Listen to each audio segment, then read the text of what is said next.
mendengarkan ulasan lengkap tentang kesaksian seorang Koni Konstantia dalam buku yang ditulis bersama dengan Kang Jadul, dan apa yang disampaikan tadi bahwa ini adalah kesaksian iman seperti teks yang terdapat di halaman depan dari buku tersebut.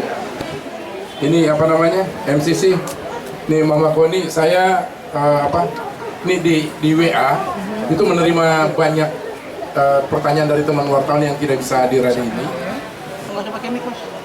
Nggak usah pakai mic ya? Oh ya udah, nggak usah pakai mic aja, kita aja. Jadi pertanyaannya gini, sebetulnya Koni Konstantia itu kalau lihat KTP-nya itu agama ditulis apa di sana? Itu pertanyaan. Saya dilahirkan dari keluarga Kristen. Setelah saya mendapatkan pengalaman rohani itu, maka saya berubah iman saya, berubah kembali kepada Kristus. Ya, saya mengimani ajaran Yesus, Isa Al-Masih, dan Rasulullah Muhammad SAW. Jadi ajaran dua utusan ini yang saya imani. Saya tidak tahu bicara agama sekarang. Duduk nanti berikut. Oke, itu aja, Mbak. Udah clear ya teman-teman. Ya. Ini pengalaman spiritual ini berapa tahun sih ya dialami gitu ya? Atau dari sejak usia Mbak berapa tahun mengalami hal spiritual ini? Sehingga itu kan tadi bukunya aja 10 tahun. Berarti kan pengalaman itu sebelum 10 tahun yang lalu. Gitu. Kapan kira-kira itu? Dan yang paling kira-kira terkesan di Mbak sendiri ya, dari pengalaman itu? Ya, sebetulnya ketika saya waktu kecil, waktu itu saya mengalami kehidupan yang keluarga yang sangat-sangat sudah di titik nadir ya, sampai saya mengkomplain bahwa Tuhan itu tidak adil. Katanya Tuhan itu adil, kok ternyata Tuhan tidak adil dalam kehidupan saya dan keluarga saya. Dan kemudian ketika itu Isa Al-Masih datang, tapi masih berupa siluet gitu ya. Di waktu saya sudah merenung, saya masuk berupa siluet tidak jelas, tapi seperti matanya itu seperti laser menancap ke hati dan pikiran saya, berkata, ngomongnya begini, sabar Johana anak, sabar kamu anak, ada saatnya kamu mengerti. Ketika itu saya masih kecil, saya masih sekitar 9 tahun. Ada saatnya kamu mengerti. Waktu itu saya masih bilang, katanya Tuhan itu Tuhan, karena waktu itu saya diajari di sekolah gitu. Kemudian sudah selesai itu, waktu demi waktu setelah tahun 94 itu saya mengalami pengalaman spiritual itu yang 6 hari 6 malam saya tidak makan, tidak minum, tidak tidur, saya berbicara terus, dan disitulah muncul sosok Isa Al-Masih yang nyata, bukan lagi berbentuk spirit, nyata. Dan pertama yang beliau katakan itu adalah itu tadi firman tadi, sembahlah Tuhan Allah kita, sampaikanlah kepada guru-guru, sampaikanlah bahwa sembahlah Tuhan Allah kita, berarti Tuhan itu Esa. Dan Nabi Muhammad itu harus diimani sesudah dia. Nabi Muhammad itu mengajarkan bagaimana manusia bermanusia, meneruskan bagaimana keajaranku, Yesus bilang, dan bagaimana berakhlak manusia bermanusia, seperti menahan nafsu, which is dia tidak punya nafsu, ya kan ya, itulah kelengkapan yang ada di dalam. Dan setelah itu saya berpuasa, saya bilang kalau begitu beliau tunjukkan saya di mana, siapa yang percaya saya. Nah, disitulah saya berpuasa, dan saya menemukan itu ada di Injil, di kisah para rasul tentang Nabi Muhammad yang ada di buku itu. Ya. Orang siapa tidak mendengarkan akan Nabi itu yang akan dikatakannya, karena pada saat itu akan dimusnahkan dari antara manusia. Jadi, harus diimani dua ini sebagaimana yang telah ditetapkan Yang Maha Kuasa. Apa nih, ini buku nanti akan menjadi konsumsi publik, artinya menjadi umum, dan akan memunculkan pro dan kontra. Kita semua tahu seperti apa cermin potret masyarakat kita. Pertanyaan saya, apakah Mbak Koni siap untuk debat publik atau mempertahankan, ya boleh kan semacam keyakinan ya, bila ada sekelompok orang yang ingin mengajak debat publik atau bertegas ini. Saya siap karena yang akan berkata-kata bukan saya. Apapun saya pertaruhkan karena ini bukan dari saya dan bukan mau saya dan saya tidak mencari. Saya hanya sudah sampaikan, ibaratnya saya dikasih bahan, sehingga saya dikasih ide, hanya suruh menangkap. Pertumbuhannya bukan urusan saya, urusan dia. Percaya atau tidak bukan urusan saya. Karena saya tidak mencari umat. Saya bukan penginjil, tidak buat gereja, saya bukan ustazah, saya bukan apa-apa. Jadi yang ada saya menggunakan seluruh energi saya, bahkan semua harta benda saya, bahkan diri saya pun, saya mau mati, saya mau apa, saya tidak akan mundur dari apa yang saya punya ini. Saya akan sampaikan. Orang percaya tidak bukan urusan saya. Itu, dan disitulah yang saya mengalami banyak sekali pembuktian gitu, yang menunjukkan bahwa saya ini sudah yakin saya bukan berhalusinasi, saya bukan iblis, bukan pasal manapun, tapi hanya pasal.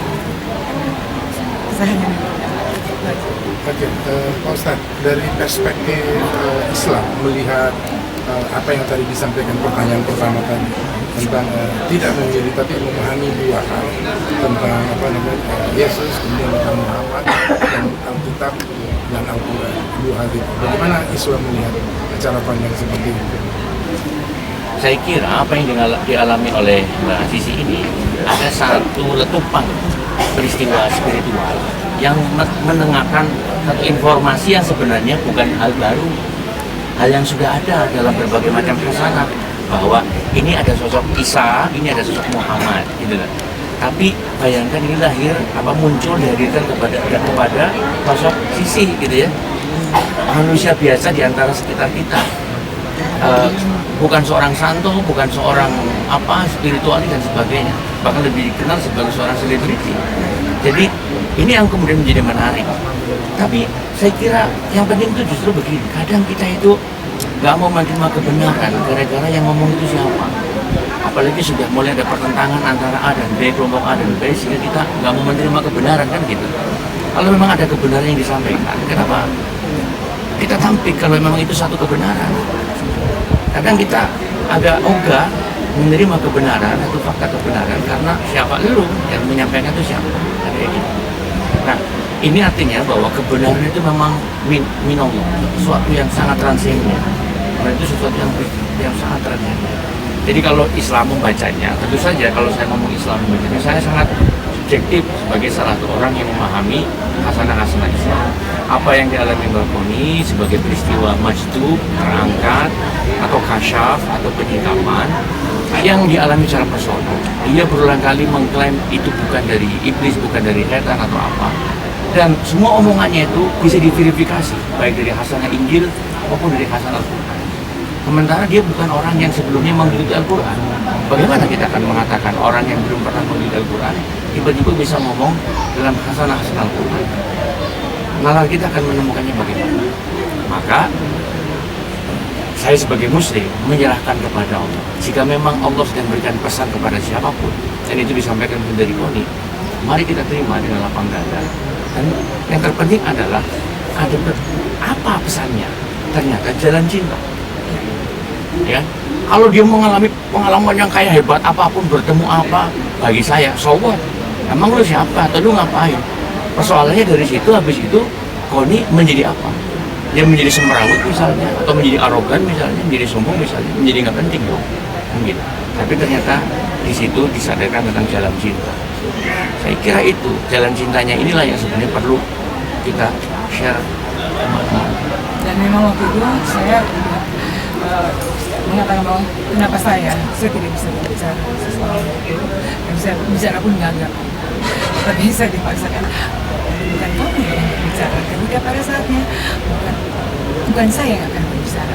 Dan terus saya bertanya, apa yang terjadi kepada saya pada saat itu? Karena saya menjadi bayi, saya belajar menulis, dan sebenarnya saya orang gila sebelumnya, berapa kali saya pengen tahu, akhirnya saya berkata-kata, dan ternyata semua kata-kata dari Al-Quran dan dari Al-Quran, saya tahu dari mana. Ya. Dan sebenarnya kalau itu buktikan, gitu saya membuktikan, setelah saya puasa, saya menemukan itu di Injil di Yohanes 3 yang lahir kembali, tubuh lama tapi lahir kembali. Orang bertanya kepada Yesus, bagaimanakah kalau dia sudah tua, bagaimanakah dia bisa masuk ke dalam rahim ibunya kalau dia sudah tua? Dan Yesus berjawab, kamu seorang ahli Torah pada saat itu tidak mengerti hal-hal itu karena itu hal surga. Jadi tubuh lama tetapi jiwa Kesadaran. baru Kesadaran. lahir, ya kembali lagi lahir seperti bayi, itu jiwanya diisi lagi doktrin dulu semua dibuang kembali. Makanya saya rasa saya dicabik saat itu, saya melihat itu saya mati dan saya baru bisa menerima semua itu. Dan itu saya menemukan di kitab atau yang Nasrani dikasih di Yohanes 3, lahir kembali. Angin tanda dari mana, pergi dari mana, kamu tahu. Tetapi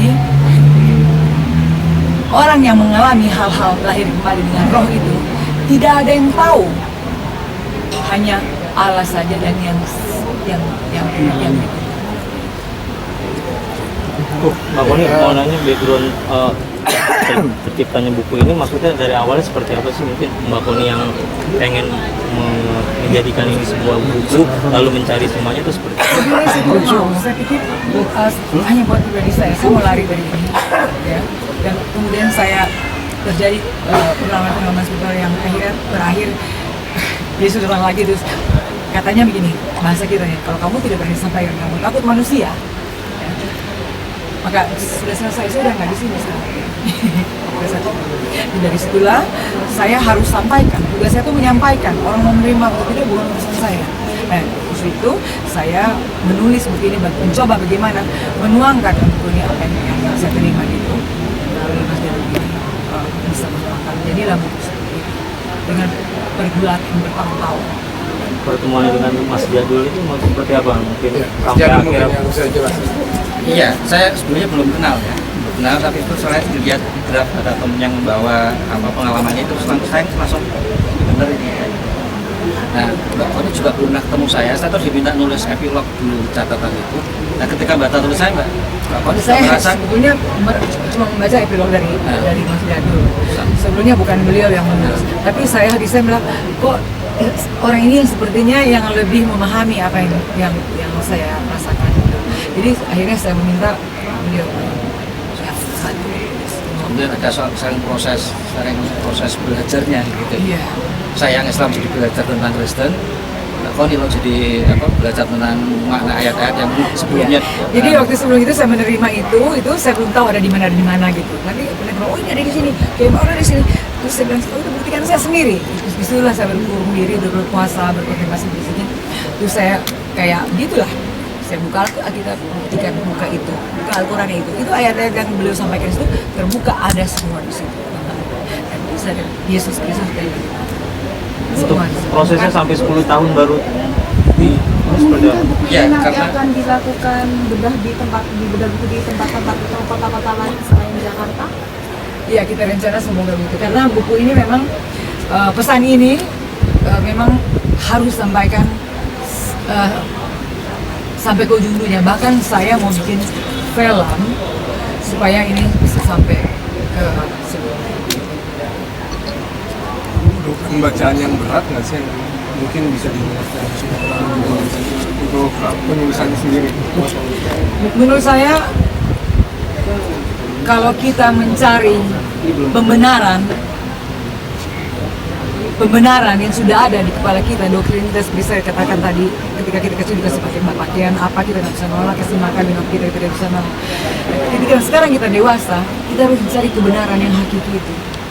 Nah, kalau kita mencari kebenaran, marilah kita membuka hati, merendahkan hati, buka doktrin baju pakaian yang pernah dipakai oleh kita. Mari kita buka sama-sama kita dalam Quran, maka kita akan menemukan kebenaran yang hakiki. Ya, itu tadi pertanyaan tadi tentang 10 tahun. Kenapa bukunya bisa selama 10 tahun? Tadi itu kepotong. iya, karena memang materinya itu berat. Jadi kadang sebenarnya juga memaknai apa sih makna pengalaman ayat ini, hubungannya dengan ayat yang sebelumnya, itu bukan proses. Waktu dan saya berkontemplasi itu saya bertanya langsung. Jadi saya nggak punya guru di dia. Ini makanya bukan proses pemaknaan sifatnya rasional ya, pakai ilmu Perbandingan agama misalnya. atau Tidak. untuk memahami kitab suci, bukan gitu loh. Saya Jadi tidak ini gimana membandingkan. memaknai ini. Kadang-kadang makna ayat juga didapat melalui mimpi. Iya. Ya. Nah, Iya. nah untuk itu jadi proses Seperti saya menemukan Yesus Kristus di Kisah Para Rasul itu di waktu saya berkontemplasi 3 malam dan saya mendapatkan itu pasti Isra Mi'raj. Saya menemukan Al-Quran. Tidak ada yang tangan manusia atau mulut manusia menunjukkan itu ada di mana.